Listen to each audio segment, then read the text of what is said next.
પાલનપુર બાડી ગામે જંગલી પ્રાણીઓથી ખેડૂતો ત્રાહિમામ। નખત્રાણા તાલુકાના પાલનપુર બાડી ગામે જંગલી પ્રાણીઓ પાકને નુકસાની પહોંચાડે છે એવું પાલનપુર બાડી ગામના ખેડૂત પટેલ બાબુલાલ મંજીભાઈએ જણાવ્યું હતું। જેમની વાડીમાં 2 થી 2.5 એકરમાં એરંડા પાકને જંગલી પ્રાણીઓ નુકસાન પહોંચાડી રહ્યા છે, જેની અંદાજિત કિંમત ₹2 લાખ સુધીનું નુકસાન થયું છે। વાડીના માલિક બાબુભાઈ પટેલ જણાવ્યું હતું, જંગલી પ્રાણીઓના કારણે પાલનપુર બાડી ગામની વાડીઓમાં મોટા પ્રમાણમાં નુકસાન પહોંચાડે છે જંગલી પ્રાણીઓ એવું પાલનપુર બાડી ગામના જાગૃત નાગરિક પ્રેમજીભાઈ ચંઢારિયાએ જણાવ્યું હતું। Story report by Malsi Matang નિરોણા।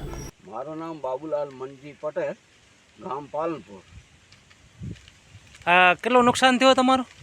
આપણે 2.5 એકરમાં નુકસાન થયું છે। એ કેવી રીતે થયું છે નુકસાન? એ આપણે ઈયળ આવી હતી, ઈયળને ખાવાને લીધે સુવર આવ્યા અને નુકસાન કરી ગયા। અંદાજે કેટલું નુકસાન છે? અંદાજે 2 લાખનું નુકસાન છે।